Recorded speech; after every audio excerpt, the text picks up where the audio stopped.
Hello everyone. Welcome all of my viewers to this brand new video. In today's tutorial, we will be dealing with a vulnerable machine, categorized as easy in terms of difficulty. To begin, you'll need to download the vulnerable image from the VulnHub website. If you're not familiar with VulnHub yet, feel free to check out this previous videos.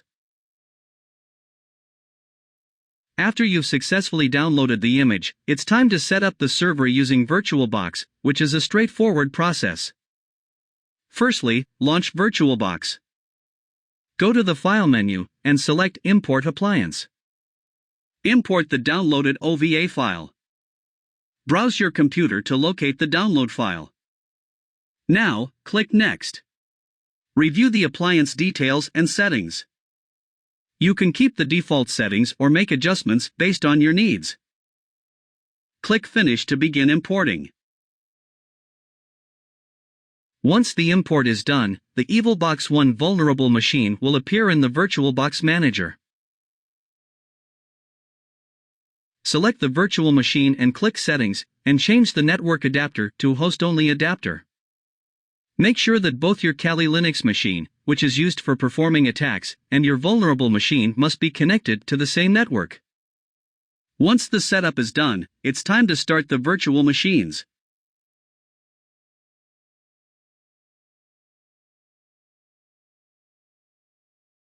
You'll notice that our vulnerable machine is all set, and we now have a login prompt waiting for us. Let's dive into the fun. Enumeration. Enumeration is the first step of our attack, aimed at identifying the IP address of our target machine using netdiscover. To do this, open a terminal and run netdiscover-i and then specify the network interface name, which is ETH1.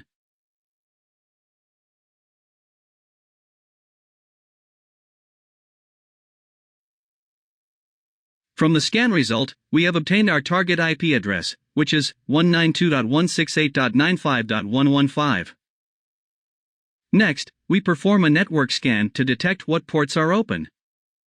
Scanning the network is an essential part of the enumeration process. This allows us to understand the attack surface and plan targeted attacks. For this purpose, we'll use the popular Nmap tool. Use Nmap-sc and -sv and then specify the IP address. Where -sc is used to perform a script scan using the default set of scripts, and -sv is used to enable version detection, which will detect what versions are running on what port. From the network scanning, we have spotted two open ports. The port 22 TCP running an SSH service, indicating that with valid credentials, gaining login access to the server will be straightforward, and port 80 TCP running an HTTP service, suggesting a vulnerable website is being hosted. Now, let's explore the content of the website running on port 80. To look at the contents ourselves, open a web browser of your choice, and navigate to the target's IP address in the URL bar at the top of the window. Upon visiting the web page, we have discovered Apache 2 Debian default web page. Unfortunately, there doesn't seem to be any valuable information visible on the page. To dig deeper, we can inspect the page's source code by right-clicking on the page.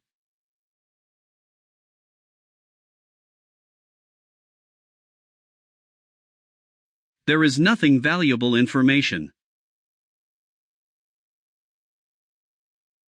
To further investigate the target URL, we will conduct directory busting to uncover hidden or difficult-to-access directories and pages. For this task, we'll use the Gobuster tool with the following command. Where Gobuster dir is used to instruct Gobuster to perform directory busting. -u is used to specify the target URL we want to explore. -w is used to provide the path to the word list containing common directory names to try. Using the directory busting tool, we have identified two important directories. One of them is named secret, and it returns a status code of 301. The HTTP code 301 signifies a moved permanently response, indicating that the URL has been permanently redirected.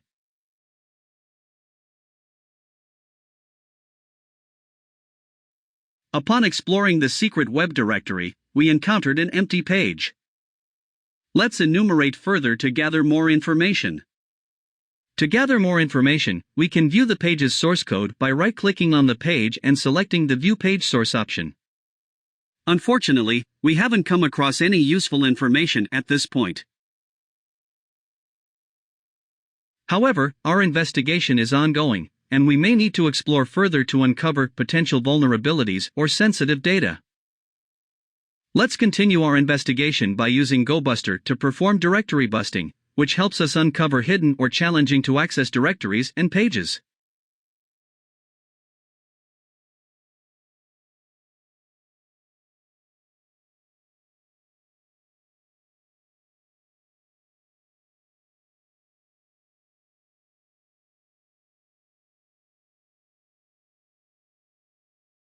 During the directory busting process, we didn't encounter any web directories. However, I suspect there might be PHP, HTML, or other text files of interest. To delve deeper, let's run another round of directory busting with the X flag. This flag enables us to focus our search on specific file types, as needed.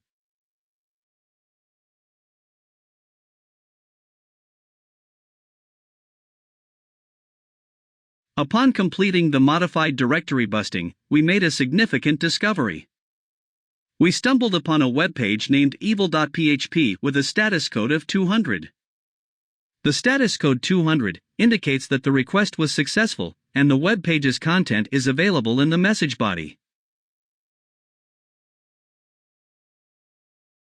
As we visited the evil.php webpage, we found it to be empty. To gain more insights, let's analyze the web page's source code by right-clicking with the mouse and selecting View Page Source. Although we didn't find any valuable information at first glance, a closer examination suggests that the web page might be susceptible to LFI, local file inclusion. This vulnerability could potentially allow us to access sensitive files from the server. To verify this, we'll need to conduct further tests to identify any LFI vulnerabilities present in the URL. Let's proceed with identifying any potential local file inclusion, LFI, vulnerabilities in the URL, if any exist in the URL. Firstly, we need to identify the parameters used in the URL. Parameters are usually denoted by a question mark, followed by key-value pairs.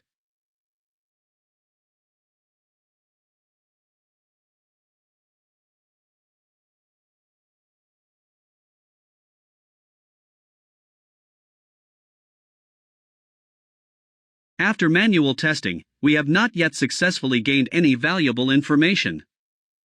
To further investigate, we'll use FFUF, an automatic fuzzing tool. We'll test various payloads in the parameters to identify potential vulnerabilities.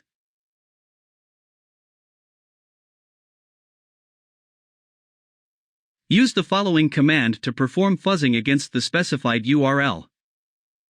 In this command, -u is used to specifying the target URL for fuzzing, -w is used to specify the word list containing the payloads to be tested. -c is used to color output for better readability, -r is used to follow redirects while fuzzing, and -fs is used to filter responses based on HTTP status code 0, that is, to show all responses.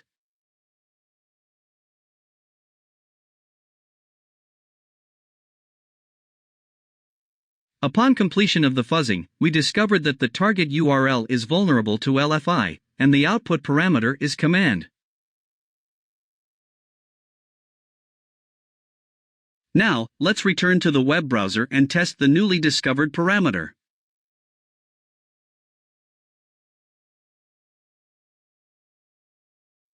After attempting to access it, we found sensitive files, including the etc/password file.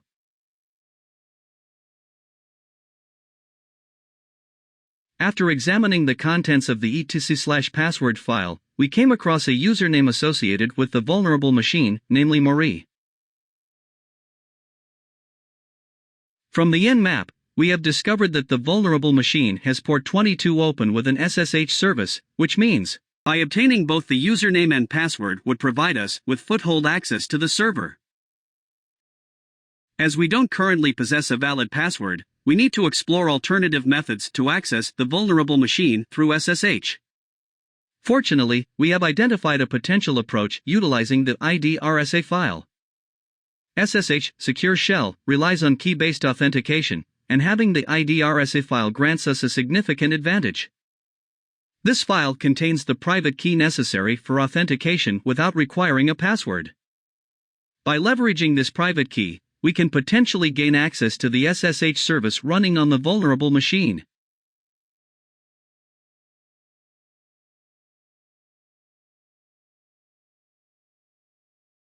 After conducting a search on Google for the default file path of SSH in Linux, we uncovered the standard location for the SSH private key.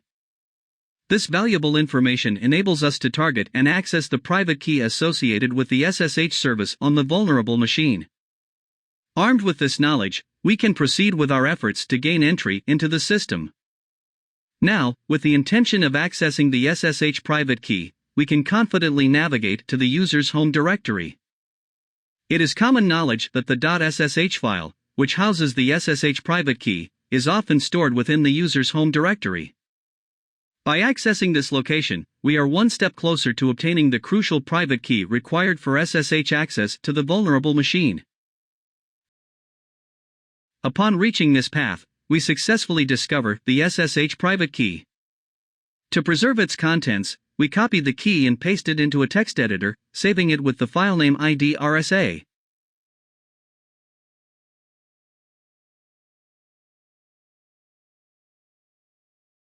Having obtained the private key, we can now proceed to gain access to the server effortlessly using an SSH client tool. The private key will serve as the authentication mechanism, allowing us to establish a secure and privileged connection to the vulnerable server. Foothold. Now that we have the ID RSA private key, we can use it to gain access and establish a foothold on the server. However, before running the SSH command, we need to ensure that the permissions on the ID RSA file are set correctly. To do this, we will use the chmod command line utility to modify the file's read and write permissions. Type the following command, chmod 600 ID RSA. This will set the file's permissions to allow read and write access only for the owner of the file, and no access for any other users or groups. By setting these permissions, we enhance the security of the private key and ensure that only the appropriate user can access it. Now, we are ready to use the ID RSA key with the SSH client tool to gain entry into the server.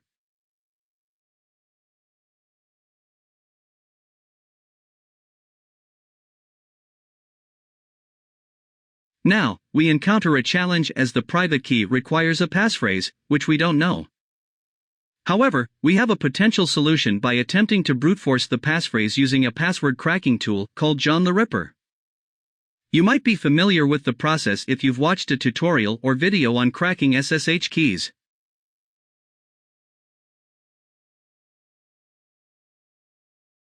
Open a new terminal and use the SSH2 John tool to extract the hash file from the ID RSA private key.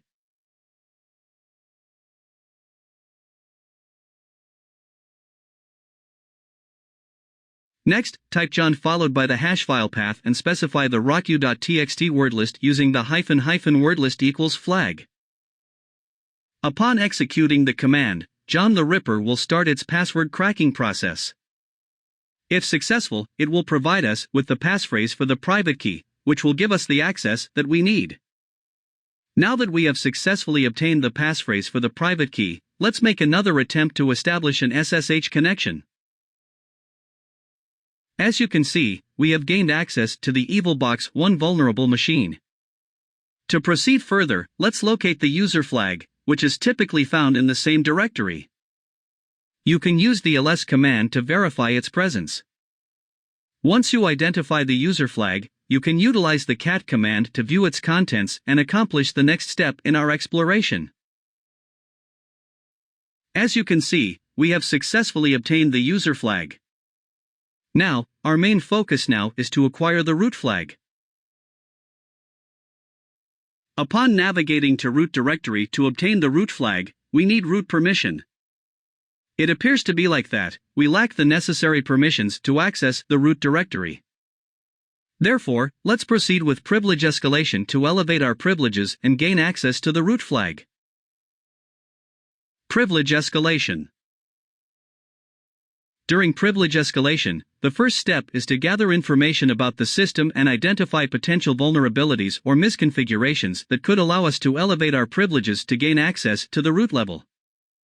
Firstly, enumerate user permissions to check the user's privileges and rights on the system. This can be done by running commands like sudo-l or id to see what commands the current user can run with elevated privileges. Let me run the id command to find out the user and group names, and numeric IDs like UID, or group ID of the current user or any other user on the server. Upon running the id command, we have discovered that both the UID and group belong to the user Marie. Let's check the rights and privileges of the current user by running the sudo-l command. After executing the command, we discover that the user Marie does not have any special sudo privileges or orders available to them. Now, our best option is to use LinPEAS. As mentioned earlier, LinPEAS is a powerful tool used to extract various information, including SUID binaries, vulnerabilities, and more, which can aid in privilege escalation. To get started, you need to download LinPEAS from its GitHub repository.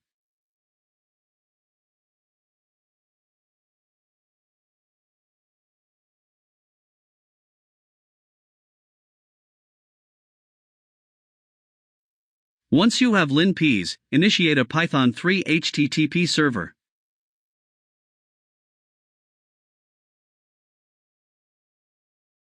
Now, we need to download LinPEAS on the target system. Let's switch back to the target server and navigate to the TMP directory. To download LinPEAS, we will use the wget command followed by the IP address of the machine running the Python 3 HTTP server. If you are unsure about the IP address of your host-only adapter, you can use the ifconfig command to find it.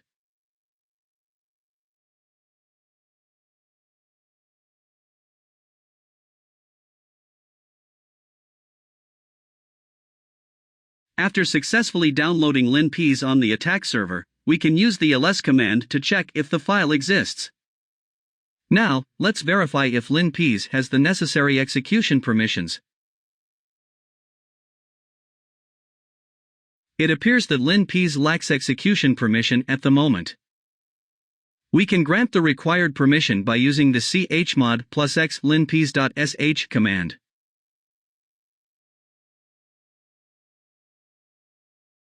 Once the execution permission is granted, we can run the linpeas.sh file again. After running linpeas.sh, this tool will generate its output, providing comprehensive information, including SUID binaries, vulnerabilities, and other relevant data, to aid in the privilege escalation process.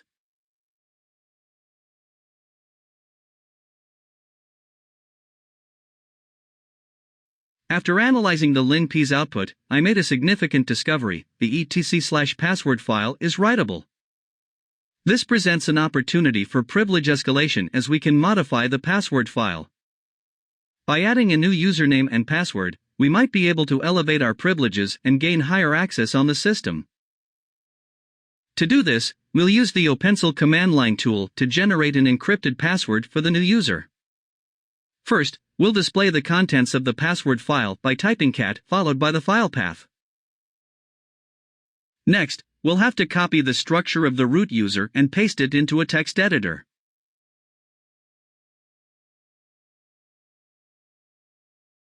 Instead of X, replace it with a $sign. Inside the brackets, we'll use the opencil password -6-salt command along with the new username and password, where the -6 flag indicates an SHA-512 hash, and the -salt flag adds a salt to the hash for security. Here, instead of root, we'll use the new username for the user that we want to create. After that, we'll add the echo command to save the changes to the password file. Finally, we'll copy newly generated command, and paste the entire command into the terminal to add the new user.